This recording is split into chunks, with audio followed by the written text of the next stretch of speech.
Hello everybody and welcome back. My name is Michael, and on this channel you guys get to watch me with my financial journey of completely paying off my student loans, all while trying to also increase my net worth to over $1 million. Now, I need to apologize right off the bat for my leave of absence. I have neglected to post a video on this channel for the last 3 weeks, but today that ends. Today we're going to be taking a look at how things are going with paying off my remaining student loans. You guys may have remembered that I set up a goal for myself to save up $15,000 by September of this year to pay off my government student loans. We'll be taking a look at that to see how much money I was actually able to contribute towards my student loan payments or savings this month. Alongside that, we are also going to be taking a much needed look at my net worth tracker and seeing what my net worth is right now. As you guys know, one of my goals is to get to a net worth of $1 million. For the last 2 months, I have neglected to even look at it. And I would just say, stay tuned to the end. I haven't really run the numbers yet, but I think we're gonna be in for a pleasant surprise when it comes to my net worth. I'll take a brief moment just to give a little plug for the channel. If you like content like this, watching someone reach and progress with their financial goals, then be sure to like this video and subscribe to the channel for more content just like this. All right, so let's go ahead and now take a look first at my student loan debt tracker and see how much money I was actually able to contribute this month, the month of May, towards my government student loans. All right, so right off the bat, you guys can see I pulled up my student loan spreadsheet. Haven't looked at this thing in a little while, at least for me. And you guys can see that we got the basics here. Here are my list of student loans that I have. I only have these two left, the federal loans. They are in deferment supposedly until September of 2022. And right now, this is the remaining balance on both of those loans, $71,407.15. Now, what I have been doing, instead of just throwing money at the loans each month and making payments on those, because they're not due, I'm saving payments and putting it into a high interest savings account online through Ally Bank. The reason I'm doing this is because should they, for whatever reason, be forgiven, then I can't be forgiven of something I have already paid off, and it would be actually to my detriment if I were to do that. But if I were to save the payments like I'm doing now, I can then, if they should become due again in September or further down the road, just make a huge lump sum payment towards them, interest free, because then I would benefit from saving, because I would be able to gain a little bit of interest by putting it into a high interest savings account. That's the story thus far of how it's been going, well, at least for last month with paying off my student loans, because I now have no more private loans. Those are done and away with. I'll leave a link in the description if you want to see me make my last payment towards that and talk a little bit about how I was able to manage that. Link in the description down below. But anyway, what we're actually concerned with in this video here is the month of May 2022. Last month, I was able to contribute $3,000 towards a saved payment for my government loans. I was able to switch the title here. I think it said deduction, but I spelled it wrong. A lot of people actually suggested I use projected balance, because this is what this $71,000 would be reduced to if I were to take the $3,000 and chuck it right at the loan right now. So it went down to $68,407.15 supposedly at the time of the last video's filming. However, this month, the month of May, drum roll please, I was able to contribute another $3,000 towards my government student loans and put it into this high interest savings account through Ally Bank. This month, I'll be honest, it was a little bit harder to do that than it was last month. You guys may have watched April's budget with me video, if I even posted one. You guys might have known that I got 3 paychecks that month and a quite a large side hustle paycheck as well. So it was kind of easy to contribute $3,000 last month. However, this month, I have not been paid yet for my side hustle job that I do, and I have also only received 2 paychecks for the month of May, which is a normal month, because normally I only get paid every other week, and most months that equals 2 paychecks.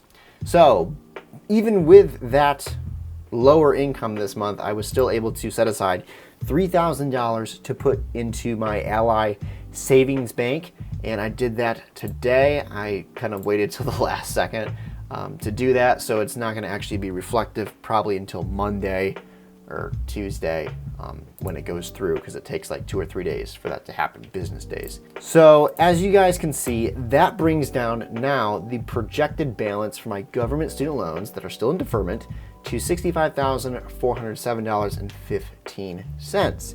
So not this number here, cross that out, it's this number here, the $65,000. And you guys can also see that has modified our little donut here. The being debt-free, at least student loan debt-free, has now been increased to 51.1%. Student debt is down now to 48.9%. That's good. We're moving towards the right direction.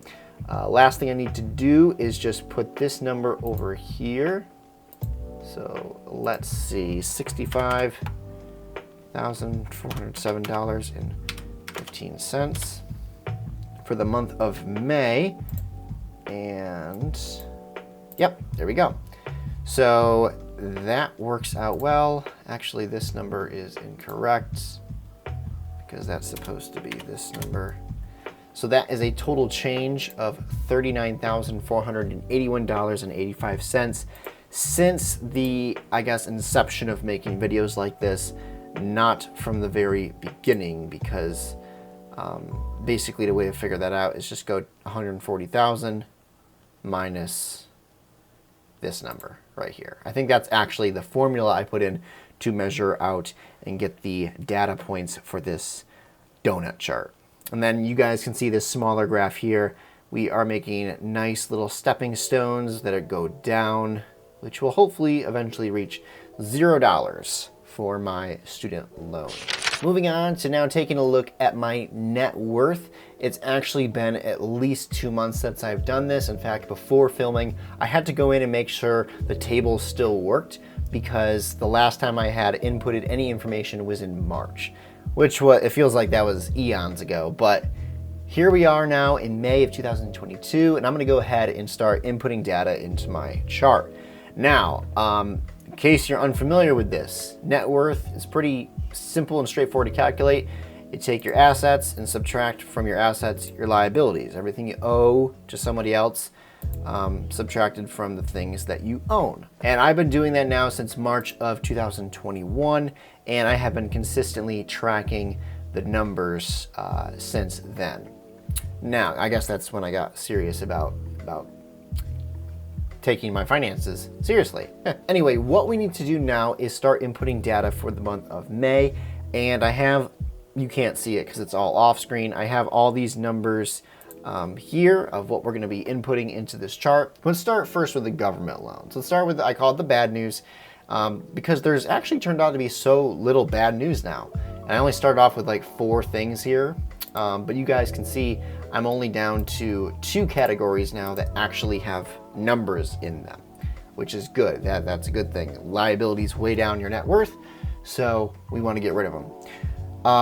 Government loans, what I'm going to do is just move this over, and I know you guys probably just saw me save towards my make a payment or save towards my government loans, and you might be thinking, well, why aren't you just subtracting that from here? You just showed that you were down to like $65,000 now. What I'm gonna do, instead of putting the $65,000 in this column here for government loan, instead of doing that, I'm just going to be increasing my savings and cash column up here. And the reason for that is I think putting it into this column here, the savings and cash, into the assets side of the equation, better reflects the reality of what's going on, because I have not officially paid off those student loans. And so if for whatever reason in the future I were to change my mind about what I want to be using this money that I'm saving up for, say the deferment was going to be extended even further, and then I have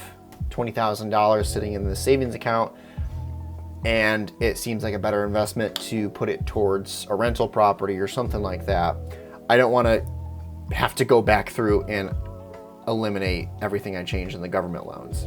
So I'm just going to put the savings that I'm doing into savings and cash rather than subtracting it from the government loan. Hopefully that makes sense to you guys, and I probably spent way too long explaining that because you guys are smart. So that's it. $71,407.15 for the government loan. The mortgage, I just looked that up. It's this number right here. You guys can see it didn't really change at all. I don't know if that's just a glitch or their system is slow, but I feel like every three or 4 months, like payments must strictly go to like interest and escrow or something and no principal, because like every 3 to 4 months I'll take a look and like nothing has changed. It's changed by like $100 and something. That's weird. So not too concerned with that right now because not really working on speedily paying off my mortgage. So what does that leave us with? Well, we got to put the zeros in for these other columns that used to have debt in them, and we will figure out what this number, my total liabilities is. It's the same. I should have known that. I should have saw that coming. So it's the same because nothing's actually changed, because on paper nothing has changed. I guess in my mind my debt is not $71,000, but you guys get it. Anyway, let's move on now to the asset column, because this is where we are going to see change, and good change at that. So let's go ahead first and punch in my 401k current value. Now, you guys may know that the stock market this year is doing quite awful. I guess it depends on where your stocks are located and what you have, but I think for a lot of people, the stocks are they're going down. But that's kind of what the stock market does. Well, anyway, my 401k column is still continuing to climb because I am contributing towards it. And right now, my 401k, I just looked at it before filming, is at $8,159.94. So woohoo! We saw an increase there from this. This is an estimate, I'll be honest with you, because I didn't do this in April. I had a guess, and I checked on it once, and it was somewhere around the $7,500. So I'm just gonna, I know for a fact right now it is at this $8,100. So there's my 401k. Home has not really changed. I mean, actually, I take that back. My house value probably has changed. It's probably way higher than this, but it's because of kind of the weird inflated housing market right now. Once again, to not have to go back through and change some of this stuff, I'm just leaving it as is. My car value, which is so weird, is the same, because in my mind it shouldn't be. Cars typically lose value, but we're in a weird car market as well, especially used car market. So my car value gets to stay the same as it has been. And savings and cash, this is where I said I'm going to be adding the value for my payments saved for my government loans here, in addition to whatever I have in my regular bank account. So right now, adding everything up with my savings and cash, we have, hopefully I'm doing this right, $16,267.64. I believe I calculated that right. I looked at my bank account, added up all those accounts, and then took what was in my Ally Savings Bank, added that to it, and boom, that's what I got. Actually, that number might be a little bit off. It actually probably should be a little higher, because I did not add to that number my sinking funds, which aren't anything super substantial now. It's probably around like $500, but I'm not gonna add it right now. I'm gonna hold off on adding that.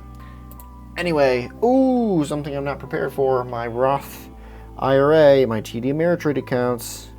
Didn't do my homework, didn't look them up, as I should have before filming. All right, we'll start with the taxable account. Right now, we are at $23,1650. Hey, it went up. Good. And let's look at my Roth that I haven't contributed towards in forever. Hey, it went down. There we go. $1,028.90. Whoop-de-doo. Now that we have placed all these numbers in here, we now have to we have to add everything up. And do you guys see what I see? Without me even putting any numbers over here, do you guys see? I just want to double check and make sure I didn't do anything weird. I don't think I did. Nope, didn't do anything weird. We are gonna take my assets and subtract from it my liabilities. If I did this right, we are gonna see something cool. We are gonna see something cool today. Boom! Do you guys see that? See that right there? $3,635.48.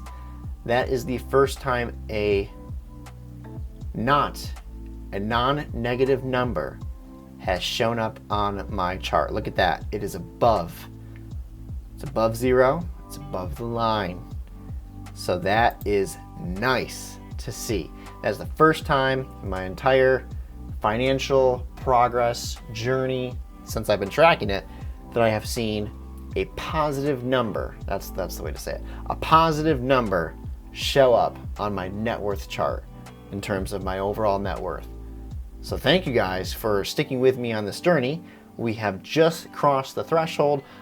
In all reality, I probably crossed it a while ago if I were to take into account my current house value. But I think this is maybe a better testament to me putting in the work and dedication to getting rid of my debts and my liabilities. So thank you guys for sticking around and watching this video with me. Leave a comment if you have a suggestion on maybe some other ways I can format these videos and format my net worth spreadsheet, because this thing is getting full of numbers and it's almost like a headache, but that's okay. Oh, wait a minute. I didn't do one last thing. Oh, there it goes. Total yearly change since March of 2021 of just under $60,000. I'll take it. Awesome. Thank you guys so much for watching this student loan debt payoff journey update and also this net worth update where I finally hit a positive number.